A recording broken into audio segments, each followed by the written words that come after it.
Episode 7-8 जुलाई। उसकी पागलपन में भी एक तरीका है, और मेरे मन में जो आरंभिक विचार था वो अब बढ़ रहा है। वो शीघ्र ही एक पूर्ण विचार बन जाएगा। और तब, ओह, अचेतन मस्तिष्क चिंतन, तुम्हें अपने सचेत भाई के सामने स्थान छोड़ना होगा। मैंने कुछ दिनों तक अपने मित्र से दूरी बनाए रखी ताकि देख सकूं कि क्या कोई परिवर्तन होता है। बातें लगभग वैसी ही रहीं। बस इतना अंतर था कि उसने अपने कुछ पालतू जीवों से छुटकारा पा लिया है और एक नया पालतू ले आया है। उसने किसी तरह एक गौरैया पकड़ ली है और उसे आंशिक रूप से पालतू भी बना लिया है। उसे पालतू बनाने का तरीका सरल है, क्योंकि अब मकड़ियां पहले से कम हो गई है। जो बची है वे फिर भी अच्छी तरह से पोषित है, क्योंकि वो अब भी अपने भोजन से मक्खियों को लुभाकर भीतर लाता रहता है। 19 जुलाई। हम आगे बढ़ रहे हैं। अब मेरे मित्र के पास गौरैयों की पूरी एक कॉलोनी है और उसकी मक्खियां और मकड़ियां लगभग समाप्त हो चुकी है। जब मैं अंदर गया तो वो दौड़कर मेरे पास आया और बोला कि वह मुझसे एक बहुत बड़ा उपकार मांगना चाहता है। बहुत, बहुत बड़ा उपकार। और बोलते समय वो कुत्ते की तरह मेरे आगे पीछे घूमते हुए चापलूसी कर रहा था। मैंने पूछा कि वो क्या है, तो उसने आवाज और हाव भाव में एक तरह के उन्माद के साथ कहा, एक बिल्ली का बच्चा, एक प्यारा, छोटा, चिकना, चंचल बिल्ली का बच्चा, जिससे मैं खेल सकूं, जिसे सिखा सकूं, और जिसे मैं खिलाऊं और खिलाऊं और खिलाऊं। मैं इस मांग के लिए पूरी तरह तैयार था, क्योंकि मैंने देख लिया था कि उसके पालतू जीव आकार और सक्रियता में लगातार बढ़ते जा रहे हैं। लेकिन मुझे ये पसंद नहीं था कि उसकी पालतू गौरैयों की सुंदर छोटी दुनिया भी मक्खियों और मकड़ियों की तरह समाप्त कर दी जाए। इसलिए मैंने कहा कि मैं इस बारे में सोचूंगा, और उससे पूछा कि क्या वह बिल्ली के बच्चे की बजाय एक बिल्ली नहीं चाहेगा। उसकी उतावली उसके उत्तर में साफ झलक गई। ओह, हाँ, मुझे बिल्ली चाहिए। मैंने तो बस इसलिए बिल्ली का बच्चा मांगा था कि कहीं आप मुझे बिल्ली देने से मना न कर दें। कोई मुझे बिल्ली का बच्चा देने से मना नहीं करेगा, है ना? मैंने सिर हिलाया और कहा कि फिलहाल मुझे डर है कि यह संभव नहीं है, लेकिन मैं इस बारे में देखूंगा।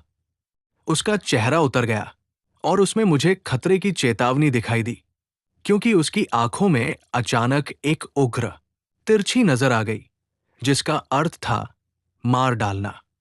ये आदमी एक अविकसित हत्यारा उन्मादी है। मैं उसकी इस वर्तमान लालसा की परीक्षा लूंगा और देखूंगा कि इसका परिणाम क्या होता है। तब मुझे और अधिक पता चलेगा। रात 10 बजे मैं फिर से उससे मिलने गया और उसे एक कोने में बैठा चिंतित मुद्रा में पाया। जब मैं अंदर आया तो वो मेरे सामने घुटनों के बल गिर पड़ा और मुझसे विनती करने लगा कि उसे एक बिल्ली दे दी जाए, क्योंकि उसकी मुक्ति उसी पर निर्भर करती है। फिर भी मैं दृढ़ रहा और उससे कहा कि वो बिल्ली नहीं पा सकता। इस पर वो बिना कुछ कहे उठा और उसी कोने में बैठ गया जहां मैं उसे पहले देख चुका था, और अपनी उंगलियां कुतरने लगा। मैं सुबह जल्दी उससे मिलूंगा। 20 जुलाई। मैं बहुत सुबह रेनफील्ड से मिलने गया, इससे पहले कि परिचारक अपनी निगरानी का चक्कर लगाए। मैंने उसे खड़ा पाया और वो कोई धुन गुनगुना रहा था। वो अपनी बचाकर रखी हुई चीनी खिड़की पर फैला रहा था और स्पष्ट रूप से फिर से मक्खियां पकड़ने की तैयारी कर रहा था। और इस बार वो ये काम प्रसन्नता और अच्छे मन से कर रहा था। मैंने चारों ओर उसके पक्षियों को ढूंढा, और जब वे दिखाई नहीं दिए तो उससे पूछा कि वे कहाँ हैं। उसने बिना पीछे मुड़े उत्तर दिया कि वे सब उड़ गए हैं। कमरे में इधर उधर कुछ पंख पड़े थे और उसके तकिए पर खून की एक बूंद थी। मैंने कुछ नहीं कहा, लेकिन जाकर रखवाले से कह दिया कि यदि दिन भर उसके व्यवहार में कुछ भी अजीब लगे तो मुझे सूचित करे। सुबह 11 बजे परिचारक अभी अभी मुझसे मिलने आया था, ये बताने कि रेनफील्ड बहुत बीमार हो गया है और उसने ढेर सारे पंख उलट दिए हैं। मेरा तो यही मानना है, डॉक्टर, उसने कहा, कि उसने अपने पक्षियों को खा लिया है और उसने उन्हें कच्चा ही निगल लिया। रात 11 बजे आज रात मैंने रेनफील्ड को एक शक्तिशाली अफीमयुक्त दवा दी, इतनी कि वह भी सो जाए, और उसकी जेब में रखी नोटबुक ले ली ताकि उसे देख सकूं। जो विचार पिछले कुछ दिनों से मेरे मस्तिष्क में भिनभिना रहा था, वो अब पूरा हो गया है और सिद्धांत प्रमाणित हो गया है। मेरा हत्यारा उन्मादी एक विशेष प्रकार का है। मुझे उसके लिए एक नई श्रेणी बनानी होगी और उसे ज़ूफेगस, जीवन भक्षी उन्मादी कहना होगा। उसकी इच्छा जितने अधिक से अधिक जीवन हो सके उन्हें अपने भीतर समाहित करने की है, और उसने इसे एक संचयी तरीके से करने की योजना बना रखी है। उसने कई मक्खियां एक मकड़ी को दी, कई मकड़ियां एक पक्षी को, और फिर कई पक्षियों को खाने के लिए एक बिल्ली चाहता था। उसके बाद उसके अगले कदम क्या होते? लगभग ये प्रयोग पूरा करना ही सार्थक होता। यदि कोई पर्याप्त कारण होता तो ये किया भी जा सकता था। लोग जीव विच्छेदन का मजाक उड़ाते हैं, और फिर भी आज उसके परिणामों को देखिए। विज्ञान को उसके सबसे कठिन और महत्वपूर्ण पक्ष, मस्तिष्क के ज्ञान, में आगे क्यों न बढ़ाया जाए?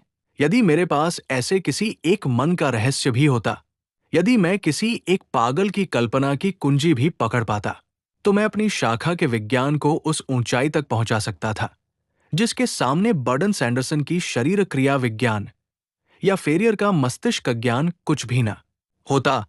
काश कोई पर्याप्त कारण होता। मुझे इस पर बहुत अधिक नहीं सोचना चाहिए, वरना मैं प्रलोभन में पड़ सकता हूं। कोई अच्छा कारण मेरे निर्णय का पलड़ा झुका सकता है, क्योंकि क्या यह संभव नहीं कि मेरा मस्तिष्क भी जन्मजात रूप से असाधारण हो? वो आदमी कितनी अच्छी तरह तर्क करता है। पागल लोग अपने दायरे में हमेशा ऐसा ही करते हैं। मुझे आश्चर्य है कि वह एक मनुष्य के जीवन को कितने जीवनों के बराबर मानता है, या क्या केवल एक के बराबर। उसने अपना हिसाब बहुत सटीकता से बंद कर दिया है और आज एक नया लेखा शुरू किया है। हम में से कितने लोग अपने जीवन के हर दिन के साथ एक नया लेखा शुरू करते हैं? मुझे तो ऐसा लगता है जैसे कल ही मेरी पूरी जिंदगी मेरी नई आशा के साथ समाप्त हो गई थी, और सच में मैंने एक नया लेखा शुरू किया था। ऐसा ही तब तक चलता रहेगा जब तक महान लेखाकार मुझे जोड़कर मेरा खाता लाभ या हानि के संतुलन के साथ बंद नहीं कर देता।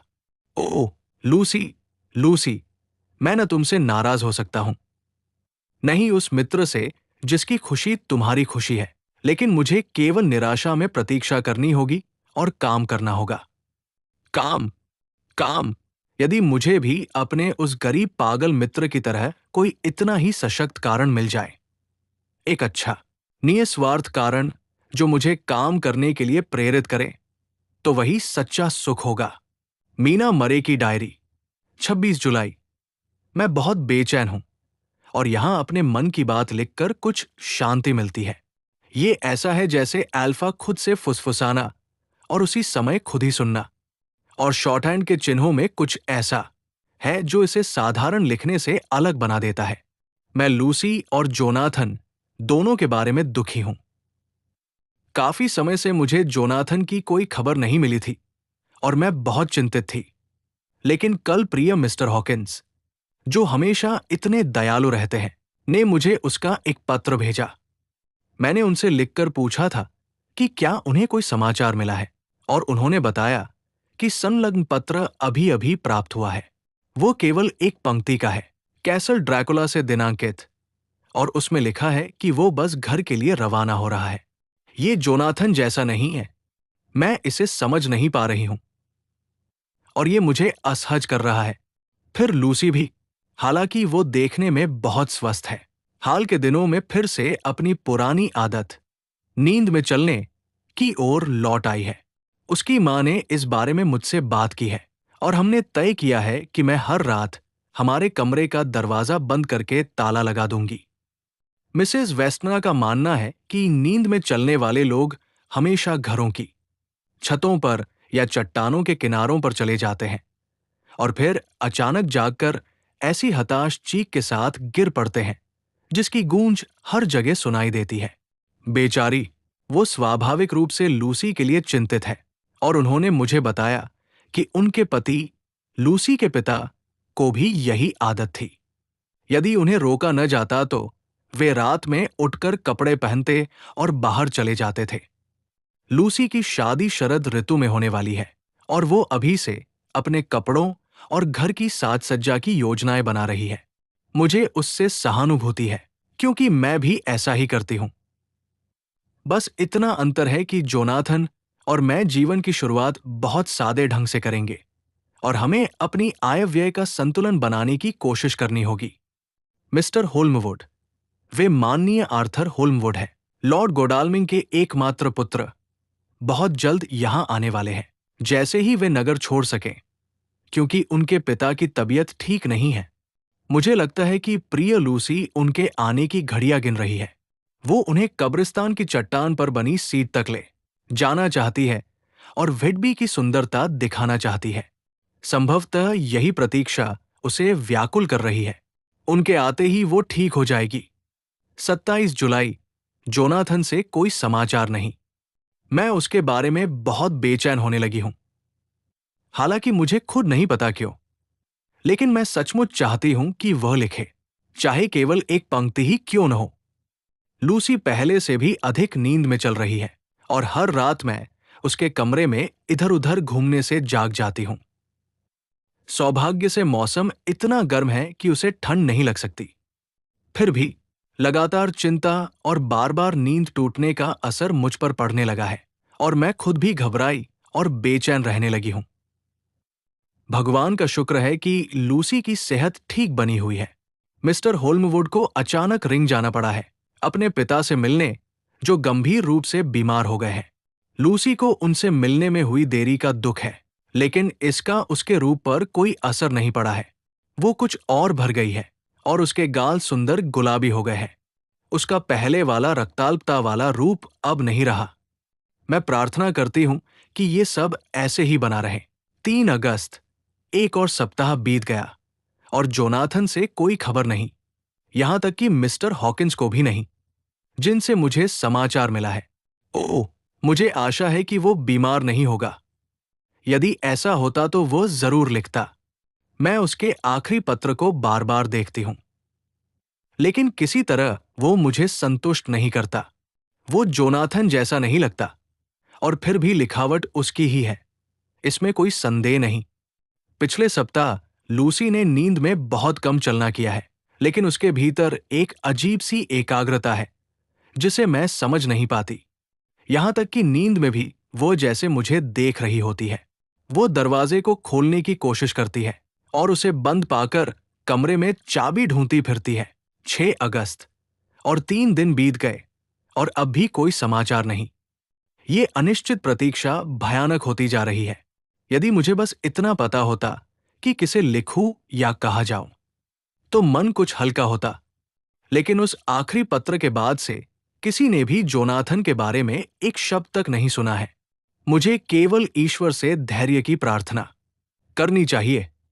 लूसी पहले से कहीं अधिक उत्तेजित रहती है, लेकिन इसके अलावा वो ठीक है। कल रात का वातावरण बहुत अशुभ सा था और मछुआरे कहते हैं कि हम किसी तूफान की चपेट में आने वाले हैं। मुझे कोशिश करनी चाहिए कि मैं मौसम के संकेतों को देखूं और समझूं। आज आसमान धूसर है और जब मैं लिख रही हूं, सूर्य कैटलनेस के ऊपर ऊंचाई पर घने बादलों में छिपा हुआ है। हरी घास को छोड़कर सब कुछ धूसर है। वो घास मानो धूसरता के बीच पन्ने की तरह चमक रही हो। धूसर मिट्टी की चट्टानें, धूसर बादल, जिनके किनारे दूर कहीं सूर्य की हल्की आभा से रंगे हुए हैं। धूसर समुद्र के ऊपर झूल रहे हैं, जिसमें रेत के सिरे धूसर आकृतियों की तरह आगे बढ़ते दिखते हैं। समुद्र उथले पानी और रेतीले मैदानों पर गरजता हुआ टूट पड़ रहा है और उसकी गूंज भीतर की ओर बहती समुद्री धुंध में दब जाती है। क्षितिज धूसर कोहरे में खो गया है। चारों ओर एक विराट विस्तार है।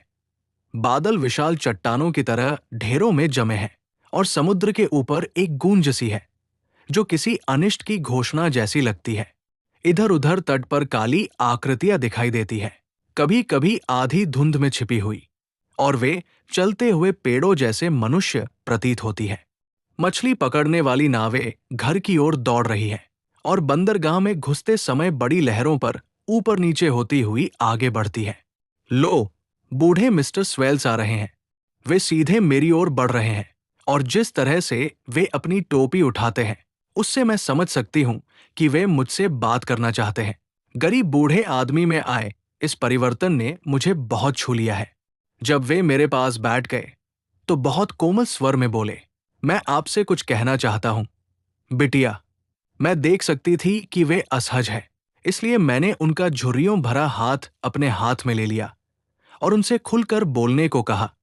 तब उन्होंने अपना हाथ मेरे हाथ में ही रहने देते हुए कहा, मुझे डर है मेरी प्यारी कि पिछले कई हफ्तों से मैंने मरे हूं और ऐसी ही बातों के बारे में जो बुरी बुरी बातें कही हैं, उनसे आपको ठेस पहुंची होगी।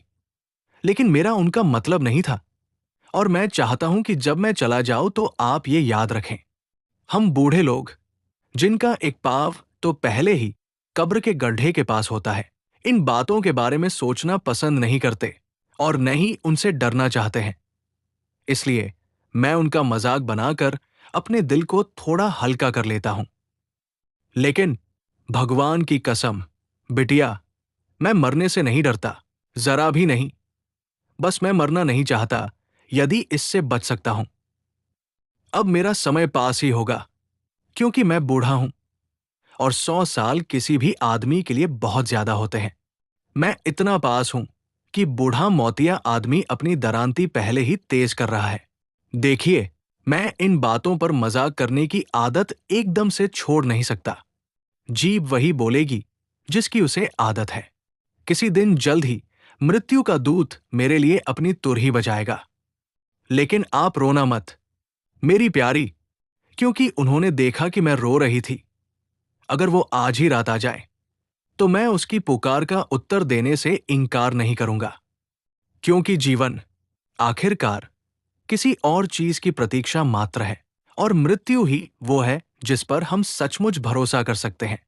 मैं संतुष्ट हूं, क्योंकि वो मेरे पास आ रही है, मेरी प्यारी, और जल्दी आ रही है।